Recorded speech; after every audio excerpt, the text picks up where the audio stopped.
Not James Bond? It's like Mission No, Impossible. Mission Come on, buddy. Impossible.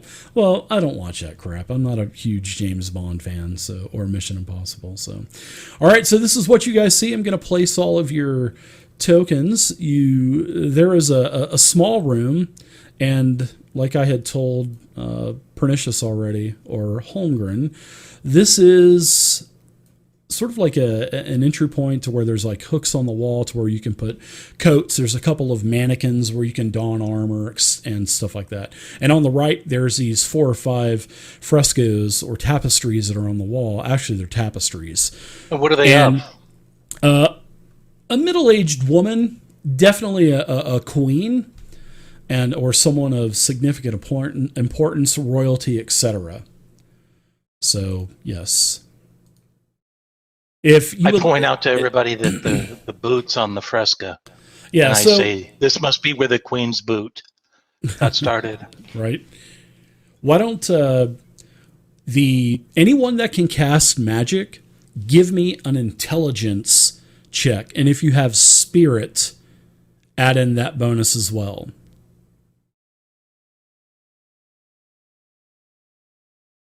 All right, so both Girth Wienernoggin. God, I just laugh every time I see that name. So both Wansome and Wienernoggin, your spidey senses go off. I mean, the hair stands on the back of your neck because this whole place just stinks of magic. And you can also sense that the Fade also has something to do with this place as well. And the Fade is the realm in between reality and, you know what I mean? So yeah, the Fade, you can also sense that the Fade has something to do with this place, and also there's just magic everywhere. Like I said, it stinks of magic. I smell a dry paint. I'm oblivious to this. Man, it smells like dry paint in here. Right? I love that smell. I better let the party know that this place just reeks with magic. It's obviously a magical structure. In a day, yeah, that's probably magic. Well, it could have been built by magical beings. Yeah. But, Thanks for that insight there, Kurt. Glad to help, I guess. I wonder what magic arrow smells slots. like. What would magic smell like? Would it smell like, I don't know, Rainbow and sparkles? like honeysuckle, or I mean, what the hell would it smell like? Teen Spirit. This is an inappropriate. Teen Spirit. This is family friendly, right? Yeah. All right. So what do you guys want to do? Smells like.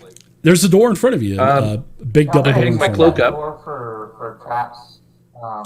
I figure that's the actual entrance to the town. Sure. Yeah. If you have, go ahead and give me perception, and if you have searching as well, add in a +2 for searching, which I think you do, Valos. Oh, you nailed it. You're like, oh, there's nothing on this door, and you just open it right up. Come on in. And yeah, you're like, my skills are meteoric compared to this. All right, so here's what you see as you enter the larger chamber. It's actually a pretty large chamber, and there's a a semicircular stairwell that goes up. So there's an entry point to the next level of the tower, but then there's also a couple of other doors that you can enter as well. There's a door down to the south, and then there's like 3 or 4 doors to the north. There's a fireplace to your left. Doesn't look like, there's just ash. Looks like the ash has been there for many, many years. There's no smell of a fire or anything like that. So it looks like nobody's been in this tower for a while. Except for, you notice that because there's quite a bit of dust also. It looks like there's a drag mark going to the stairs. Like something has been drugged to the stairs. From the door that we came through? Yeah. And then in this place, inside of this room, there's all kinds of broken weapons and splintered shields, and they're thrown all about the room. So it looks like at one time, a long time ago, it looks like there might have been a fight in here. Because all of the swords are rusty, and pitted and stuff like that. So, yeah, but it looks like there's been a fight here. There's blood stains all over the floor, blood stains all over the wall. And you don't even need to do a medicine check. You can just look at this, common sense. This is old blood. I mean, from many years ago, and it's just stained all over, like splatters on the wall and on the doors. So something definitely happened here. Are we hearing anything? Any sense that anyone's here in the building? Yeah, you can give me another perception check. And if you have hearing, I believe that there's a specialized ability focus for hearing. So if you have hearing, give me that also. All right. I don't hear nothing. So yeah, you don't hear it. It sounds like there's nothing in this room to the south. All right, I'll open the door here and just kind of peek out. Okay. So when you peek in, it looks like this was sort of like a barracks room, right? There's a table, and then there's all kinds of double bunks that are lining the wall. There's another fireplace as well. And then on the table, everything is so dusty, it looks like it hasn't been disturbed in probably decades. And it looks like there was some type of dice game going on. There's several stacks of copper, some spider webs up in the corners of the ceiling. I'm not talking like giant spider webs. I'm just talking regular, normal spider webs. And yeah. So you notice one thing. Well, you notice a couple of things. First off, you start to hear some bones clattering. And on the bunks, you can start to see 3 of these bunks starting to come to life. And these skeletons just come together and they start to stand up from the bunks. And you also see, as this is happening, on the south wall, like down here in the corner, there is another skeleton. That was like the first thing you noticed. And this skeleton is not animated. It's not coming to life. But it looks like there is, it looks like there's something that's attached to the skeleton, which is like a fairly decent sized sheet of parchment. And the skeleton is actually held to the stone wall with a short sword that is basically spiked right through it, where the skeleton's being held to the stone wall with this, piece of parchment attached to it. So you've got that going on. The skeletons are animating. There's 3 skeletons animating that are coming to life in this place. So what do? I'm going to let you have one action as all of this is going on. I'll take a step back and close the door. Okay. So everybody go ahead and roll initiative first off. And we will, we're going to have a little bit of fun here.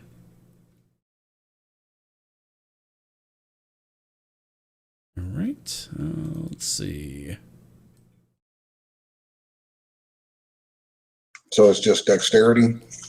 Yes, but if you have the initiative ability focus, you can add a +2, because there is actually an ability focus for initiative.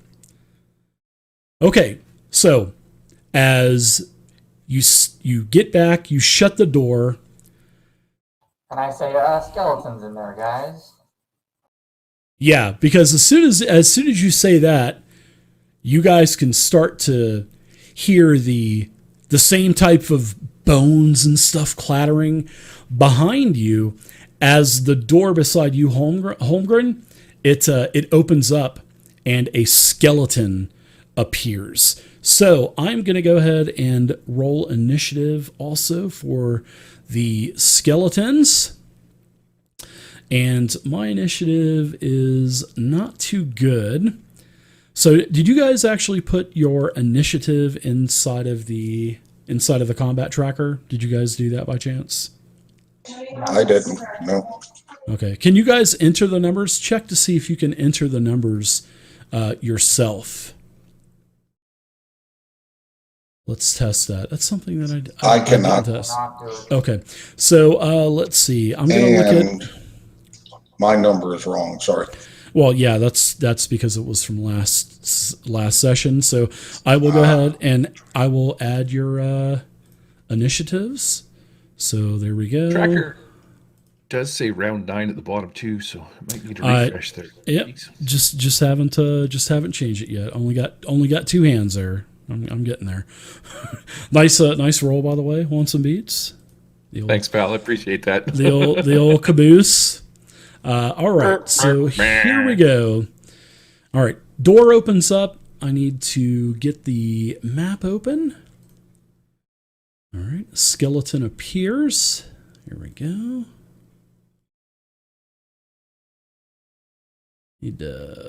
All right. Skeleton appears here.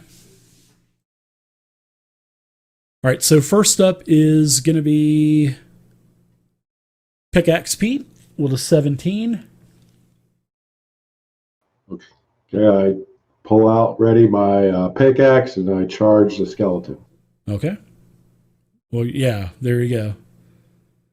If you're going to do a charge, is a charge with the actions, isn't that a... It is. Let's see. Charge, you may move up to half your speed in yards and then make a melee attack against an adjacent enemy. You'll get a +1 on your attack roll because of your charging. So very nice. Okay, so the 10 on the skeleton is a miss. So basically, this skeleton it has a like a throwing spear and also a shield. So it basically blocks your attack. All right, so next between Holgren and Valis, so you guys choose whoever wants to go next. Go ahead, Valis.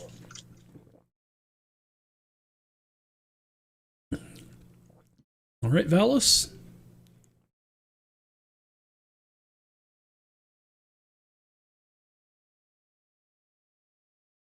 What would Valis like to do?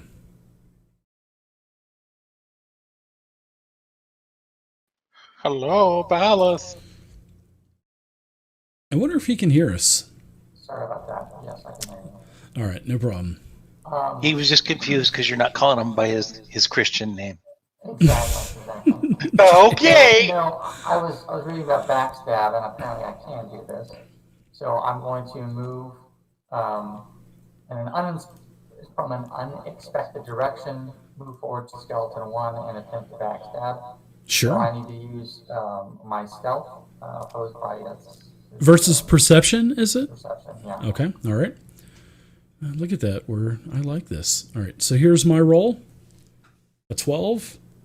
Let's re-roll that. All right.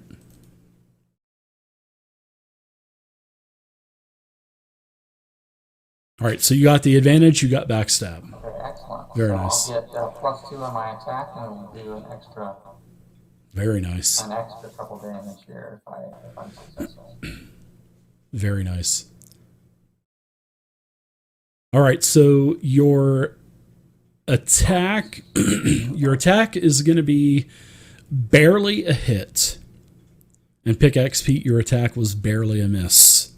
So you hit, go ahead and add damage. And you guys can actually hear more action inside of the room that the skeleton just opened up. So that'll be 8, and then that 6 was my additional person's attack. Okay, So so the wrong thing. oh, no problem. So it's going to be a total of 14 damage on the skeleton, and man, you basically almost destroy this skeleton with one hit. I mean, you did a really nice attack on that. So this thing has 14 wounds, and when you hit it, and That is a precise shot, and all of its rib cage just kind of just falls to the ground, and its arm with the shield falls off also. So it's going to lose a couple of defense now also. So nice shot. The thing is also almost down. So Holgren, go ahead and go now. All right. So it is fighting to attack. It is for melee, correct. You guys are gangbanging this thing. What? Well, there's 4 people around it, so. Okay. I've been watching Pornhub too much, I guess. Nice hit, nice hit, Holgren. Feel free to smash away. Oh yeah, that's right. And you also have 3 stunt points. So yeah, Very cool. And also, Valis, you had 4 stunt points. So, but you already used your 4 stunt points. That's right. So, No, did you use your? I rolled twice on accident, so that's. Oh, okay. One. Yeah. I got you. So just go ahead and roll my normal damage, and Yeah. What stunt do you want to do? yeah, I got to pull them up. There's a. So you got. Do you know what page it is? I will share this with you. And why don't you take that little red dragon symbol in the upper left corner and drag it down to your macro bar. That way you'll have easy access to it. That way you can just easily open it up. Dave, Love could you that do the macro magic bar. one too, please? The what now? Oh, the magic? Yeah, absolutely. There you go. But I You can think add it's the good. magic stunts too. Yeah, there you go. Thanks. Yep, my pleasure.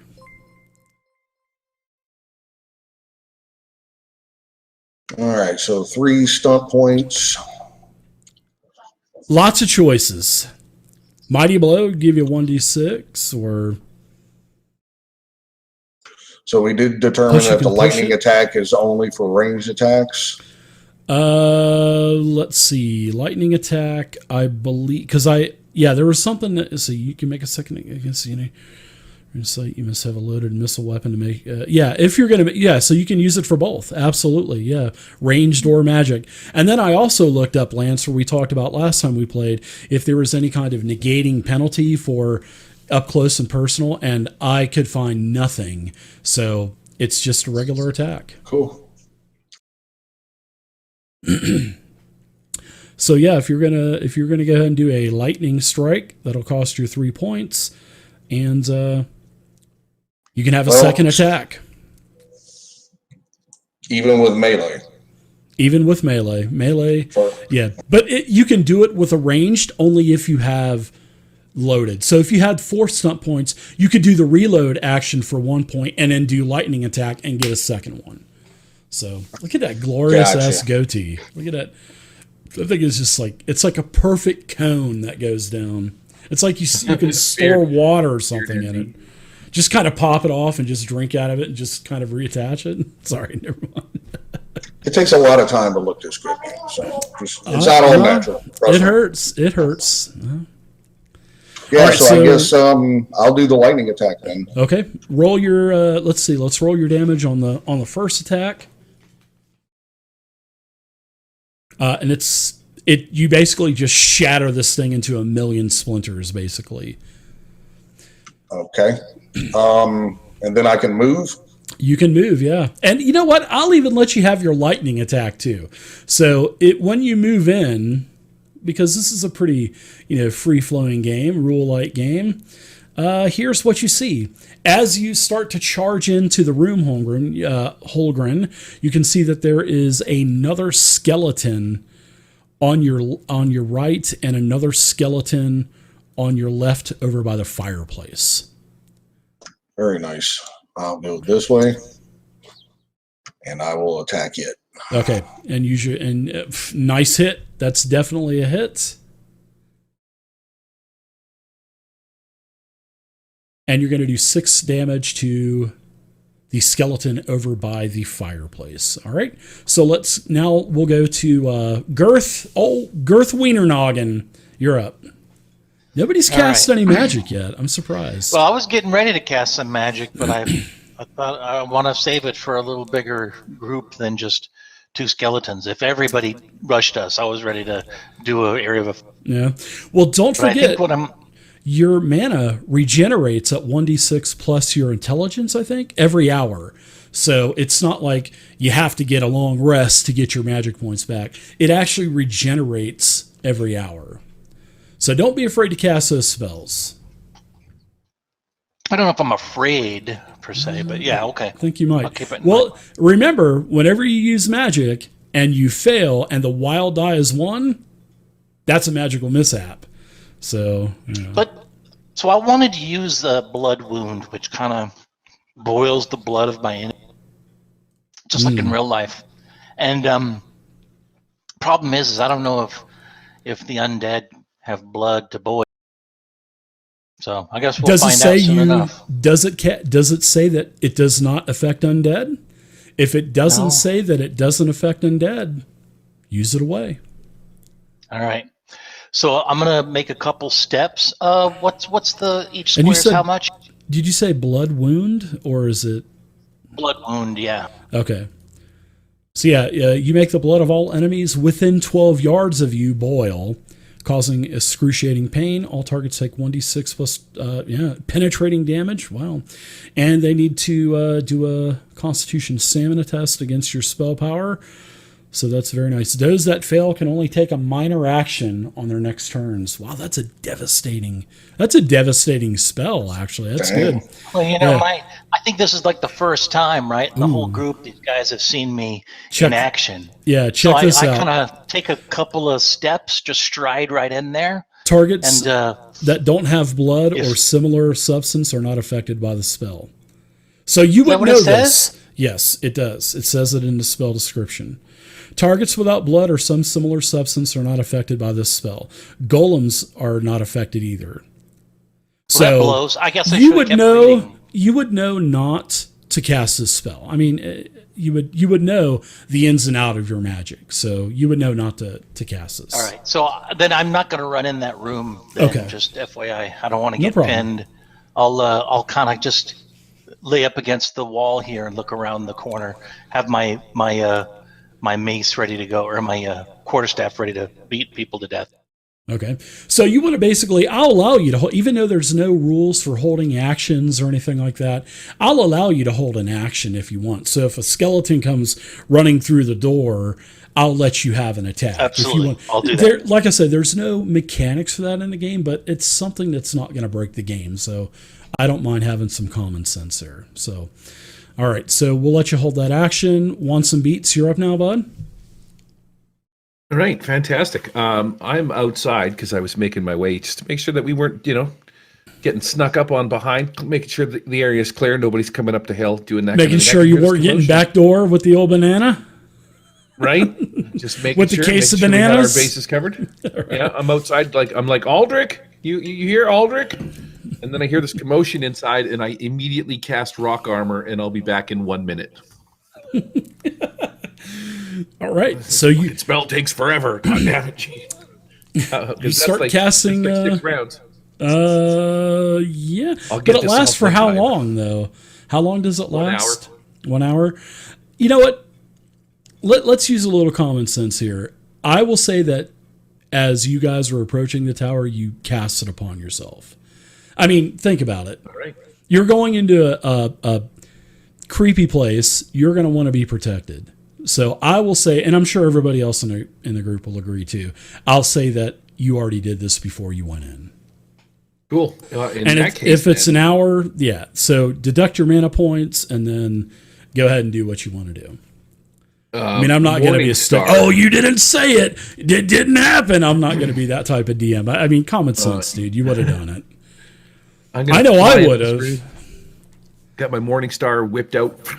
I cast it every time I leave the house nowadays before I go anywhere. I cast that before I go out with my N95 mask. So. Right? And I have it in the morning with my cereal. That rock armor. All right. So I could probably make it to right around here somewhere, maybe up over this way. And I'm just Sure. going to go here and I'll By just the stairs? I don't see anybody. Yeah. I'll hang out here. All right. Well, you hear action in the north room. So, yeah, we'll say that you hold an action as well. If something comes through that door, you will attack it or cast a spell on it. So, yeah, as long as it's within range. All right. So now we are to the skeletons, and this first skeleton is going to move over towards you, Holgren, because you have just almost obliterated its companion. So let's do an attack with the skeleton. All right. Ooh, it's gonna. You know what? Actually, it's gonna sit back and pummel you with a bow because it has a bow. All right. So let's do the attack, and it's an 11 versus your defense. Is that a hit on your defense? An 11? I have a 15. Okay, so the arrow basically boom, sticks into the wall, buries itself right into the stone wall beside you. So that arrow was traveling pretty good. Next, the skeleton that is on you is going to claw you. Oops. Let's do this attack right. All right. Ooh. So that's an 18. That's definitely a hit. So the claw is going to do a total of 10 damage. But how much mitigation do you have? How much defense do you have? I mean, how much armor do you have? Armor of 6.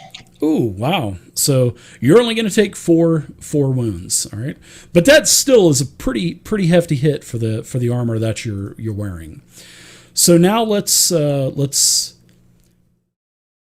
door to the south opens up and a skeleton runs out and is going to stay it's going to stay right at the door, right beside you. It's going to claw you once and beats. All right, is this the point at which I get to smash it in the face? Yes, because it is, and seeing that I am allowing you guys to hold action, so it isn't within range, and yeah, you can smash it before it. You guys are basically doing it simultaneously. So go ahead and attack. We gently exchange blows. We gently exchange blows, and I think a 16 is going to be hit on you. And your Morning Star attack is a miss. So I'm going to do some claw damage to you, Gary. What is your armor? 0. So you take a full 10 damage. Ouch. That hurts. So I'm going to add 10 damage. Yeah, that's right to the kissa. Right to the baby maker. All right, so we got another skeleton coming out. This skeleton is gonna actually shoot at you, Valis. It has a bow, but seeing that there's another skeleton in the way, I'm gonna make a call and give it a -2 to its attack against you. Pardon me. So my attack on you is an 11 versus defense. Is that a hit? Defense is 13. Okay, so that misses, and an arrow basically just shatters on the stone wall beside, and it gets your attention. You're like, "Holy crap!" So there's actually quite a few of these skeletons that are attacking. Last but not least, there is another skeleton that charges into the fray of combat and moves right here to Pickaxe Pete. Actually, it's between all of you guys. Turns to Pickaxe Pete and attacks with its claw. So Pickaxe Pete. It's a 16 versus your defense, which I'm pretty sure that's going to be a hit. And you're going to take a total of 7 damage minus your armor. So what is your armor? 4. 4, so you'll take a total of 3 wounds. All right, next round 2. Back up to the top. We've got Pickaxe Pete. You're up first. Okay, I'm going to turn to the guy who just attacked me, but I'm going to use minor action guard up. Okay. And I can choose +1 or +2 of my choice. So I'm going to do +2 and attack. Oops. So that's like a -2 on an attack, I think. Let's see. You are doing minor action guard up. You put your skill to use balancing action and defense. Add +1 to your choice to your defense, which is your mitigation. No, that's your armor class. Until the next round. Okay, so however, you suffer the amount you choose as a penalty to all tests you make, even opposed test for the remainder of the current. So that would be attacking as well. So you're going to do a guard up +2 to defense. So let me add that to the combat tracker.